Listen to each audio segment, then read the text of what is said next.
Hello दोस्तों, मैं कविता और कविता कॉन्सेप्ट क्लासेस में आपका स्वागत करती हूँ। तो चलिए आज हम फिर से एक नए टॉपिक के साथ अपने बातचीत को आगे बढ़ाते हैं।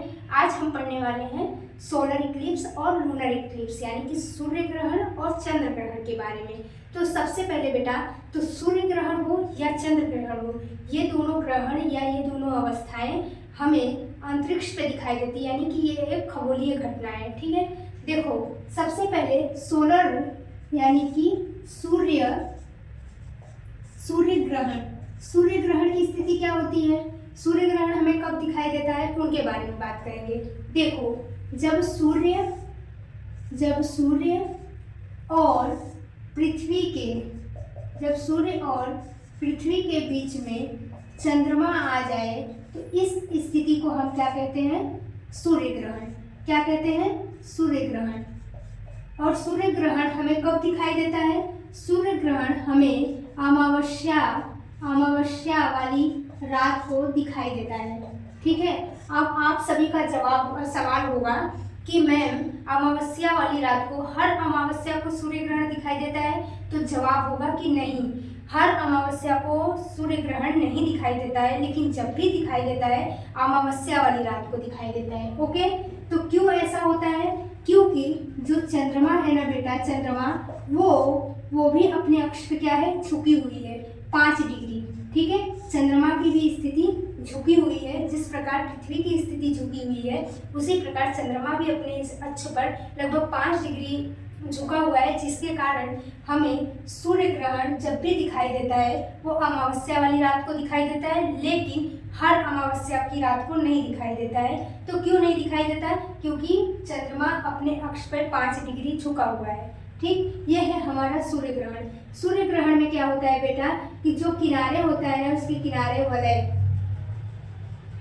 इस स्थिति में सूर्य का जो प्रकाश है सूर्य का, वो पूर्ण रूप से पृथ्वी पे नहीं पड़ पाती। ठीक है, पूर्ण रूप से पृथ्वी पे नहीं पड़ पाती, तो इसे हम कहते हैं आंशिक।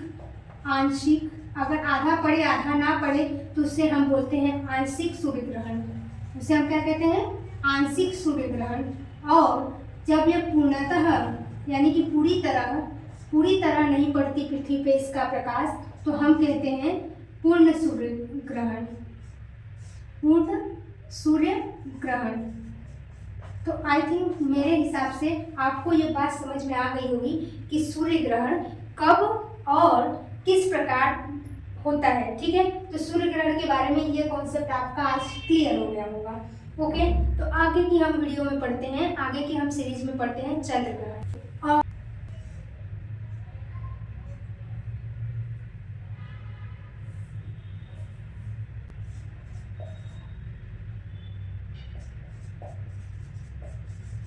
इसमें हमें क्या स्थिति दिखाई देती है कि सन और मून के बीच में अर्थ आ जाता है, यानी कि सूर्य और चंद्रमा के बीच में पृथ्वी आ जाती है। तो इस स्थिति को हम क्या कहते हैं, चंद्र ग्रहण।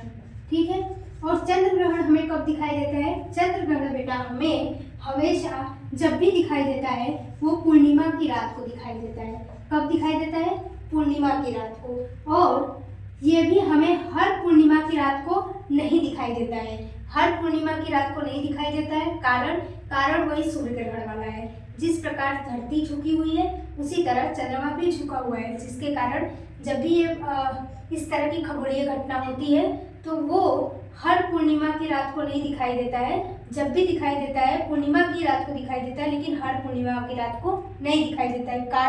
कारण ये है कि चंद्रमा अपने अक्ष पर झुका हुआ है।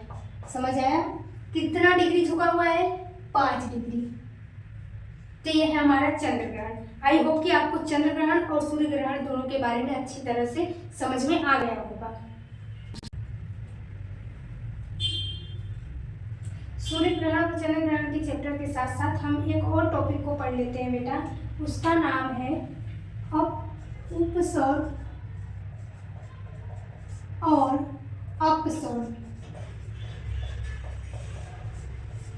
ये दोनों जो घटनाएं हैं बेटा, ये दोनों घटनाएं एक खगोलीय घटना है। ठीक है, जैसे सूर्य ग्रहण चंद्र ग्रहण एक खगोलीय घटना थी, इसी प्रकार उपसौर और अपसौर ये भी दोनों खगोलीय घटना है। ठीक है, तो खगोलीय घटना होने के कारण इनकी क्या स्थिति होती है, पृथ्वी पे ये कब दिखाई देते हैं, इनके बारे में हमें पढ़ना है।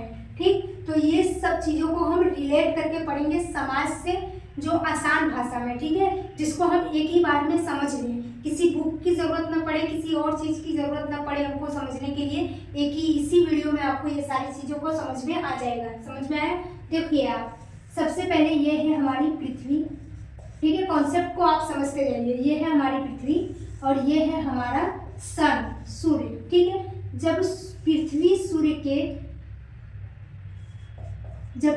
सूर्य के सबसे नजदीक होती है, सबसे पास होती है, इस अवस्था को हम क्या कहते हैं, उपसौर। क्या कहते हैं, उपसौर। और ये अवस्था या यह स्थिति हमें कब दिखाई देती है, 3 जनवरी को हमें ये स्थिति दिखाई देती है। धरती पे यह स्थिति हमें सामान्यतः 3 जनवरी को दिखाई देती है। कब दिखाई देती है, 3 जनवरी को। इस स्थिति में क्या होती है, पृथ्वी सूर्य के सबसे नजदीक में होती है। इस स्थिति को हम उपसौर कहते हैं। समझ में आया बेटा? देखो दूसरा कॉन्सेप्ट क्या है, अपसौर। अपसौर में क्या होती है, ये है हमारी पृथ्वी और ये है हमारा सन। ठीक है, पृथ्वी सन से, सूर्य से जब सबसे दूर होती है, ठीक है, जब सूर्य से सबसे ज्यादा दूर होती है, तो उस स्थिति को हम क्या कहते हैं, अपसौर।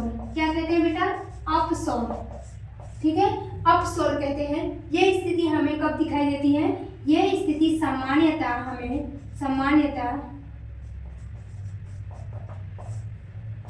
4 जुलाई को देखने को मिलती है। कब दिखाई देती है ये हमें, 4 जुलाई को। ये टॉपिक पढ़ाने का एक उद्देश्य था बेटा कि हमने सूर्य ग्रहण, चंद्र ग्रहण के बारे में पढ़ा, उसी तरह लगे हाथ हम पृथ्वी के बारे में भी समझ लेते हैं कि सूर्य का पृथ्वी से स्थिति क्या है, क्या दर्शाता है, जब नजदीक होता है तो क्या कहते हैं, जब पृथ्वी से दूर होता है तो क्या कहते हैं। ये सारी अवस्था हमें कब दिखाई देती है। ठीक है, इसको पढ़ने का सबसे मेन उद्देश्य ये था कि हम सभी क्या है, पृथ्वी निवासी है। ठीक है, हम लोग पृथ्वी पे रहते हैं, तो पृथ्वी पे रहते हैं तो बेटा हमको इतना तो पता होना चाहिए ना कि पृथ्वी पे कब कौन सी स्थिति देखने को मिलती है एक्चुअल में। बेटा ये ऐसा नहीं है कि आपने कहीं किताब में पढ़ा या कुछ पढ़ा तभी आपको ये सारी चीज़ों को समझ में आए।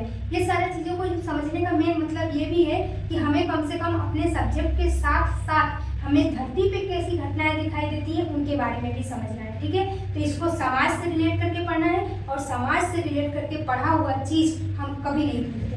समझ में आया? तो इसको इस तरह पढ़ना है कि कभी ना भूलो। वैसे तो मैंने आपको ऐसा इतना शानदार तरीके से बताया है कि शायद आप जीवन में कभी नहीं भूलोगे। ओके, तो चलो बेटा आज का हमारा क्लास यहीं पे खत्म होता है।